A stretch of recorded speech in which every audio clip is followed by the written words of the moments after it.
Good morning, everybody. It is 5 a.m. Holy shit, 5 a.m. Doreen asked me, how many hours of sleep do I get? I'll tell you, when you're dealing with something, you'll get sleep whenever you can. Okay? And since I've been dealing with stuff for the last, I don't know how many years, sleep has been like sporadic. It's been relative to my dog when she was alive, what her schedule was. So I couldn't really tell you now really how much sleep I get because it's just been constant change. But last night I went to bed around, I'd say I'd turn in around 6 or 7 and then I would fall asleep for like an hour or so and be tired and then wake up around midnight and be up around 3. So it's so sporadic. But I would say maybe an average of 4 or 5 hours. And so anyways, I just want to say that now everything is great. So I figured out that, you're women or men, whatever, with their menses, it is a purging of the old world. If that egg that dropped from ovulation, if that's not fertilized, because that's representation of a change in the environment, right? If that's not fertilized, then it gets purged. And that's why you have prostaglandins to purge out the egg. That's called your menses. Or if you're pregnant and then your baby comes to term, the body has prostaglandins contractions to purge out that baby when it's time. Well, I didn't get the egg fertilized. It just released. And I didn't have a period in December. Or I did have a period in December, not in January. And so, I'll tell you, man, it was this last 2 weeks, you would think that someone would get caught in the loop and they would have some kind of ongoing, like a long COVID or some kind of ongoing condition. No. I knew that if I faced all my demons with no remedies, no surgeries, not even using J juice, I knew if I just faced all the pain, fed it all food, pulled out the poop when needed, go through all of those processes of just eating and sleeping and resting and taking it easy and purging in a way that is not taking away intelligence, like releasing, like yesterday, I was feeling better the day before, but yesterday was like a PMS. Yesterday was a reflection minus the neck pain, because I didn't really feel neck pain yesterday. It was all in my legs. It was, I'll tell you, it was a weird thing, because PMS, when you think about PMS and PMDD, is a reflection of the issues that you have that you didn't want to deal with in your conscious level. So your uterus, your menses, your PMS is your subconscious. That's the way I can explain it, because when I had the PMDD before the whole JJ world, I would have 2 weeks of like fatigue and hunger and feeling like just lethargic and bloated and all that stuff. And that also is sometimes symptoms of other types of diseases. But that was like my body, like my uterus, that world, dealing with the things I didn't want to deal with because I was taking remedies. I was taking Theraflu. I was starving myself because of dieting. And so that's why I think I had the PMDD, because that was the subconscious finally dealing with the evolution that I didn't want to deal with in my conscious level. And so, for women who have a uterus and ovaries and all that, you have a conscious and unconscious. I mean, so do men, but the way in this context, that's the best way I can explain why it is that PMS is so much worse than the other chronic conditions or other issues that people have. Because it is your body finally having to be forced to deal with evolution that you've tried to stop with, again, herbal remedies, surgeries, and tinctures, and pills, and powders, and supplements, and detoxes, and all that stuff. And so yesterday was like a confirmation that, my conscious level dealt with the issues of dealing with that mycoplasma, or that bacteria that I caught from my dog, because I was very involved in trying to get my dog to turn around her situation. And I'm sure I caught, since she was seeping stuff and everything, I'm sure I touched the microbes that got into my system, and it tried to take over. And it literally tried to take me over to where I felt like a rigor mortis, because I was getting the stiffening of the hands, the stiffening of the legs, the neck pain, obviously that knot in the back that was connecting to that neck pain, like the meningitis, like a spinal bacterial meningitis type of situation. And so that's what I felt. So yesterday, I didn't have the neck pain so much, but I definitely had the stiffness in the legs. And I was so tired yesterday. Even though I made breakfast for my husband, around, 7 o'clock, 8 o'clock. But right after breakfast, I was like spent. And I just laid on the couch. And I was like closing my eyes going like, okay, listening to all of his bass shows, because he's watching fishing shows and stuff. And I'm like, I knew he had to leave to go out in the afternoon, but I'm like, dude, I mean, after this, whatever, I'm going upstairs and going to bed because this is insane. And so I went upstairs, go to bed around 12, and I swear I had the worst cramps. It was like the worst cramps. It was like having the worst PMS a person can have, where you have to close your eyes and just not think about moving, because if you move, you're going to feel the cramps. And it was like contractions. It was cramps.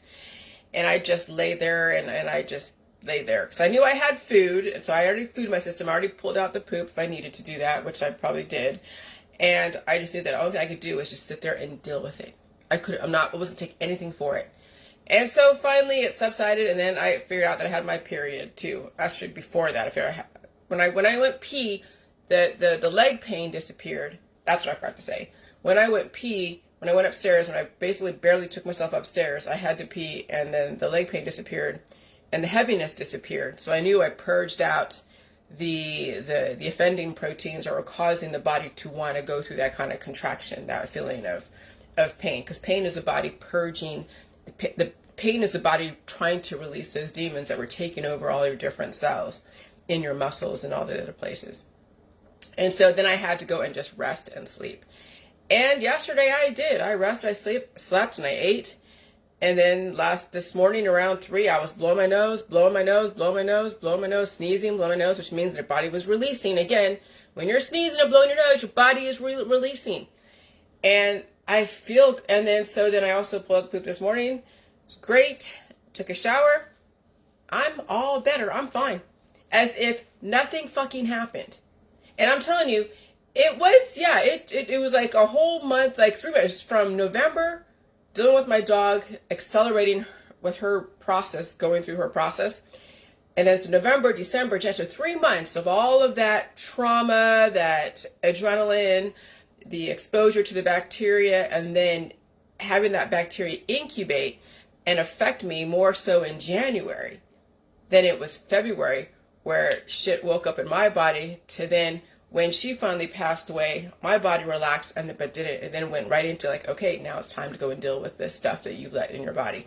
And it took me a week, 1 week, all the way up to today, 1 week it was Friday she passed away, not this last Friday, but Friday before. And then Monday was when I started feeling everything. So from Monday to Monday was when I dealt with this stuff. 1 fucking week. And if I didn't open up my system, if I didn't feed my body, I would have probably taken on some kind of exotic disease. I would be looping in that. That's what disease is. People are looping in their evolution and they don't want to get to the other side. They don't want to actually evolve and deal with that evolution. No, they stop it with a tincture, with a V, with a remedy, a surgery, a pill, a powder, a supplement, an energy healing Rife machine shit. That's why people have disease, because they don't want to ever fucking evolve. Well, I don't have any disease. I had to deal with the evolution, yes, and so was my period, was another period of evolution. And I'm used to that. That's why I knew yesterday was normal, because since I had my period, once I realized why I was cramping, was because my body was contracting, trying to push out the demons, even in the uterus area, because it was mirroring, that subconscious was mirroring the conscious. And so I knew that, okay, I just had to sit with this pain. And I'm used to that because I had PMDD for freaking years and I didn't take anything for it. I just found a way to work around it. even if it meant that I had to work for myself because I would have to take time off to deal with my evolution. I didn't get a hysterectomy. I didn't go take anything like, I did take, birth control pills for a couple of years, had an implant of birth control for a couple of years. But after that, after I've sworn off the medical system and only dabbled a little bit in the holistic system, I said, I'll just deal with it. And I did. And then finally the JJ world came around where then I realized you had to face all your demons. You couldn't hide behind anything, not even the J juice. And so I could say now it's 5:20 on a Monday, completely 100 and something whatever degree turnaround. Complete turnaround. Like as if I didn't have the neck issues, I didn't have the leg issues. Yesterday I was feeling like I had lead in my legs. But no, now I'm just like running up and down the stairs. Yesterday I was out of breath running up and down the stairs. I wasn't even running up now. I was just trying to get up the stairs so I can go pee and do whatever. And so, yeah, I mean, but even though I was able to go hang out with my husband on Saturday, even though I was able to hang out with him and go to breakfast and all that and then do whatever I was doing. And then we had sushi that afternoon, Saturday evening, and he was dealing with his boat stuff. It was Sunday where I had that PMS and my period the same fucking day. PMS and period the same fucking day. When it was before, it was 2 weeks before my period, and where I would be so miserable. And that's the issue, is that we get caught up in evolution and people don't ever evolve. So their cancer, their disease, their chronic illness, their aging process is being stuck in one time loop, and people don't evolve from that. They stay in that time loop. Well, I just proved that you can actually deal with that time loop and evolve from it, and it doesn't have to become a condition where it warrants medical intervention, whether it's holistic or allopathic or anything else. But you have to feed it. And like I said, the J world, not the J juice, but my technique that's written in my book is exactly what I did every single fucking day. And I will continue to do that if I need to. Especially when you're sick, you have to do that. When you're not sick, not so much, because you're not going to be eating so much for you to be doing that. But when I was craving cabbage all last week, and it was helping the body like galvanize all the damaged cells and be used as a carrier force to carry it out the body. There was a reasoning for that. So I ate a lot more this week to help my body bring in the nutrition and carry out the garbage. And I didn't have to use J juice. Again, I'm not using salt and water. I'm not using any detoxes. I'm not using any medical or holistic shit. I'm just eating all the food in the food supply. And I blow my nose, because when you blow your nose, it also sends pressure to your lower intestines to push stuff out. That's why you when you blow your nose and you know that you have a clear communication between all your different endpoints, you fart. You're supposed to fart. I'm telling you, when my body was releasing those demons, that bacteria that incubated, I was farting a lot. And I was pooping a lot. People are like, oh, that's so taboo. How can you The reason why it's so taboo, because that's how the medical and the holistic system has found a way to control your lifespan when you're too afraid to talk about poop, defecation, feces. When that's such a freaking taboo subject and you don't even want to talk about it and acknowledge that these are the functioning parts of your body that need to be understood, and you don't want to understand that, that's like saying you don't want to understand life. You just want someone to just give you life for a minute and then take it away when it's convenient for them. And that's exactly what people do in the medical, holistic, veterinary system. They just give their life away to somebody else to go and control and pay for, and then at some point, they will just pull the plug when it's convenient for them. Not convenient for you, but convenient for them when it's become too much for them to take care of you. And that's why you have to save yourself. You can't save anyone else, because you won't have what it takes to save somebody else, because you have to take care of yourself. I learned that with my dog, which is why I have to have now perfect conditions to have an animal in the future. This house is not made for a dog. This house might be made for cats, but my husband doesn't like cats, because there's just a lot of things with cats. So I probably won't have a cat. And I'm fine with that. I don't need an animal per se. Actually, I'm okay with my own company. And that's why I wrote that thing about animals, is why do we have animals? Is it for because we're lonely, because we need therapy, because we have our own issues, and so we use them as a vessel to take up all our stress? Are they for our work? Are they for some kind of social capital or some kind of occupation or something? And so at this point, I have no reason to have an animal for anything. I don't have no reason to have a cat or a dog or a hamster or anything. I've pretty much fulfilled for myself. My husband is very self-sufficient. Thank God. And that's probably, I couldn't tell you if this is just fated for me, but finding someone like my husband who is relatively self-sufficient right now is a blessing. It really is. Down the road when things, I'm prepared for that. I took care of my dog in her time of need and helped her out the door. Well, I mean, if that time ever comes, I'll do the same thing for my husband, but I'll be strong enough to do it. I will know exactly what I need to do to do that and what has to happen. And so, so that's the thing. So at this point right now, it's just, I have my own goals, which is like getting this house figured out and getting my office figured out and just, having a life with him without any distractions or any reactions to something that needs me 100%.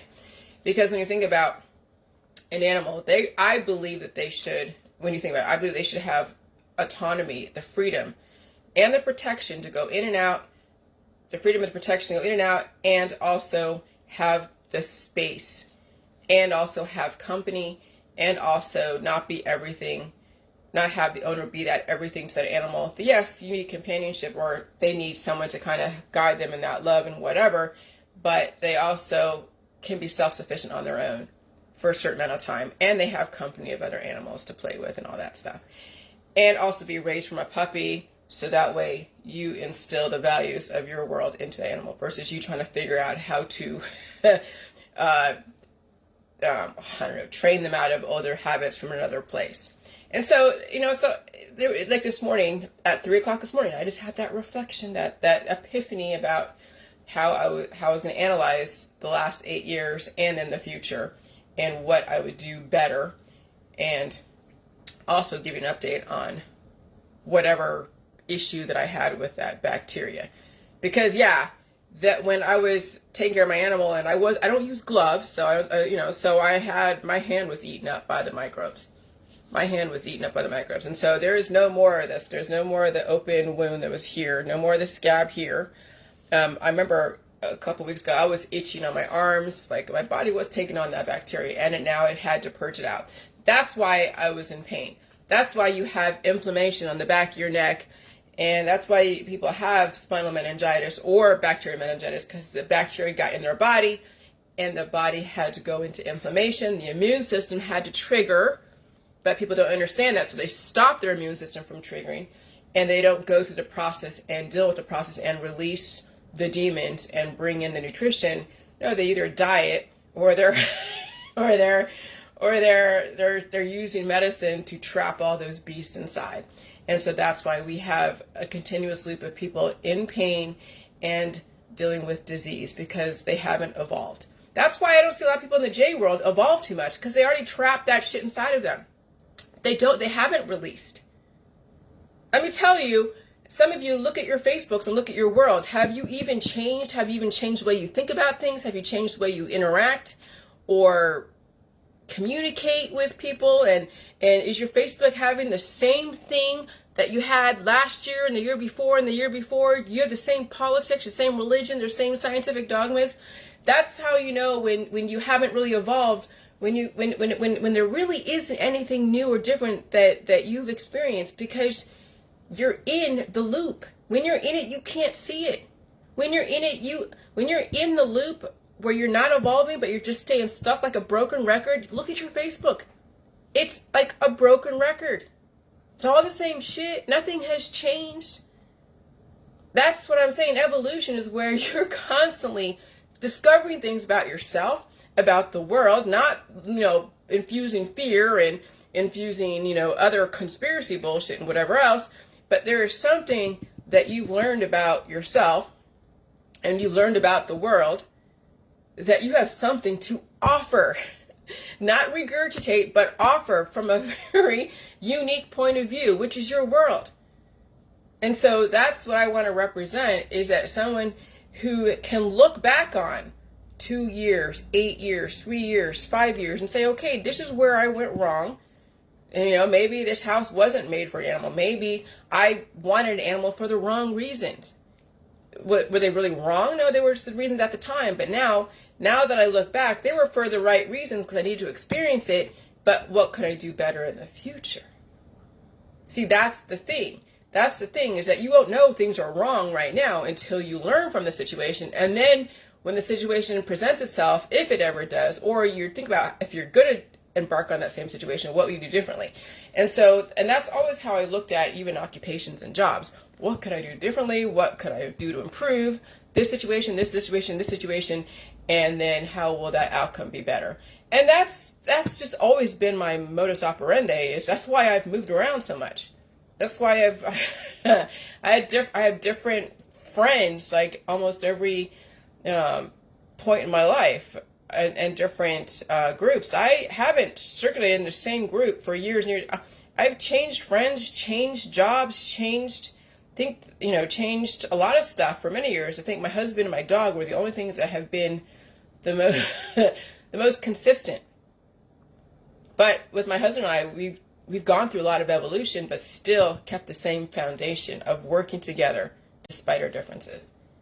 And since he's a dude, and a strong one at that, from Ohio, he can stay consistent, and his consistency is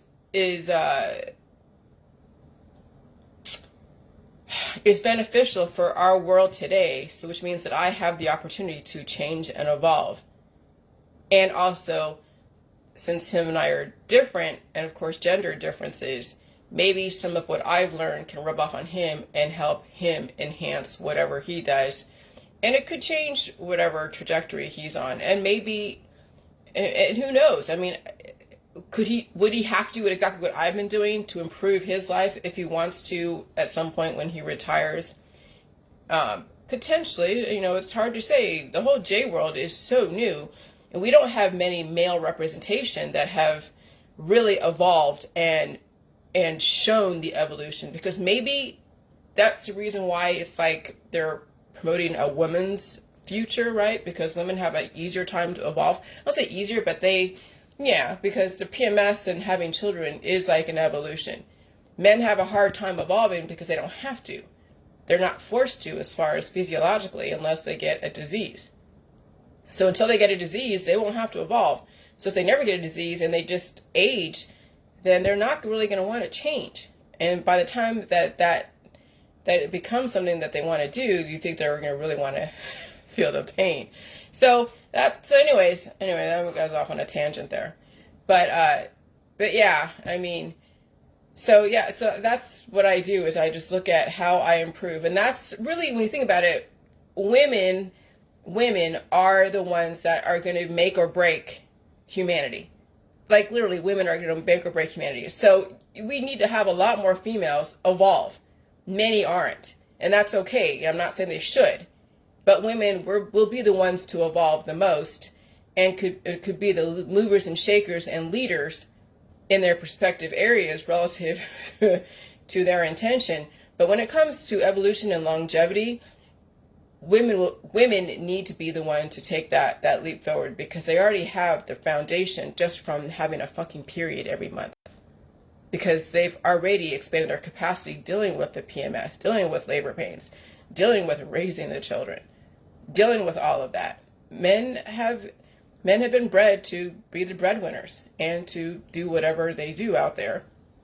And so yeah, they're saying, what is it, the Y chromosome is disappearing and the X is going to be the one. Well, that could be true. That could be true, which is why you're seeing the effeminization of men. Because evolution, how much can we breed people who just consume and then just leave this earth and that's it? And so we need to have evolutionary women to set the tone. And it's going to take a while, because women have been taught to basically nip at each other and attack each other, obviously. Most of my trolls who don't like me are women. Not many, I mean, some men, but no, I don't get too many hate from men. I get a lot of hate from women. And it's because of a lot of different things. That's okay. Okay? Not everybody's meant to be evolutionary. Some people are meant to just loop and loop and loop and inherit their lifestyle and their belief systems and think that's the only thing. But yeah, you know, in my opinion, I really think that as far as taking care of something 100%, where you're taking care of somebody's needs or something's needs 100%, you got to really check your mental state of mind. And if your mental state of mind is one of loneliness, needing of therapy, if you're on a string of drugs and a string of all these things, yeah, the animal might have a good life for a certain amount of time, but obviously there's a predictable decline. And so what if we had healthier humans who weren't on a string of drugs, who weren't getting surgeries and remedies, who weren't aging out, who weren't declining on such a level, who weren't full of generational trauma? Can you imagine how happy some of these animals, a lot of these animals would be in the future? And we wouldn't need to be owning any animal. We'd have sanctuaries for them where we would have, round the clock care for them and somebody, looking after their utopian society. Not just one person, because if one person passes away by mistake because of an accident, not their fault, who's going to make sure that the the food is out there and the area is clean and all that stuff? Okay, that's at least the minimal that any in the future, like my utopian society when it comes to animals, is that they would need minimal they would have interaction with a human, but they would have such freedom. My animal didn't have the freedom. We didn't have a doggy door, so she was reliant on me to take her outside. So, which is great. I did it every 2 fucking hours when she was dealing with her shit. I did it every 2 fucking hours. I took her outside when she had to pee. Can you imagine someone who doesn't have a doggy door and the animal has a hard time walking around and it has to pee, and the person is like knocked out cold because they couldn't wake up because they're sleeping so hard? So then what people do, they put their animals in a kennel so the animal then pees in its own bed. That's what happens sometimes in people's situation. I don't want to do that to my animal. That's why I'm like, this isn't long term. This can't be something. Not having a doggy door, not having that kind of freedom to where they can go out when they need to. And people that have that, that's great. That's great. That's awesome. And so, but not many people have doggy doors and a big, huge compound. Those who have a lot more money, good for you. You have a great setup. Those who don't have a lot of money, holy shit. And so the animal has to hold it in. And then that also causes complications when the animal has to hold in pee, that it can't release pee when it needs to, when it wants to. I don't like that situation where animals depend on you 100% like that. Fuck that. And I don't like that, but I knew that if my animal had to pee every 2 freaking hours, I was taking her out to go pee. That's what caused me to be sick, was because every 2 hours I could sleep and then being attacked by her microbes. But I got to feel, I understood, I was empathetic to that situation. And so then you think about it in another situation where, yeah, maybe you're declining, your animal isn't. Now your animal can't be taken care of because you're declining. See, that's the thing. We need healthier humans to have healthier animals. We have a healthier society. And then we have longevity for these animals and longevity for humans. And so it is a trickle-down effect. It is a domino effect. That's why I say maybe we should check our mental state and our physical state and our reasoning of why we want an animal before we get an animal. And then and then this whole thing with therapy dogs, well, that's the thing, is that since we're breeding so much, people don't want to kill these animals, which I understand. Then we're using them and exploiting them, right? But they would have a better, they'd have a better life. It's a better life than being killed or being in a kennel or in a shelter. Okay. But then on the other side of it, when you want to keep your animal alive, everybody wants you to destroy your animal. So it's like, it's all such a crazy thing. But it makes you think about why it is we have friends, why we have family, why we have animals, why we have our partners, and is it for the right reasons? Why we have our practices or our occupations? What are we doing? Are we just sucking the life out of animals and people and our friends and our family? Or are we actually contributing something of value to them? And that's what I've learned, is that wow, where I was at in 2015 and 2023 is so different, completely different. And so that's something that I want to offer to the world, is think about why it is you do what you do, why it is you have your kids, why you have your animals, why you have your husband or wife, and why it is you have your occupation. What is lacking in you that you have all these things? And then what is it that you can do to figure out not only to improve your situation, but how do we improve the world in a larger picture? And it's not just regurgitating the same shit over and over again and looping and looping and looping and looping and looping. It's really, what are you going to offer that's totally unique from your perspective that isn't regurgitated from somebody else? What do you have to contribute to this world besides anxiety and fear and mental illness? Okay. And so, and that's it. That's my takeaway. But I'll tell you, I'm jumping up and down. I have complete movement. I couldn't do this yesterday. I couldn't do this last week, but look, I'm doing it. And I'm 49 years old, and I can kick any fucking disease if I ever get exposed to it. Bye.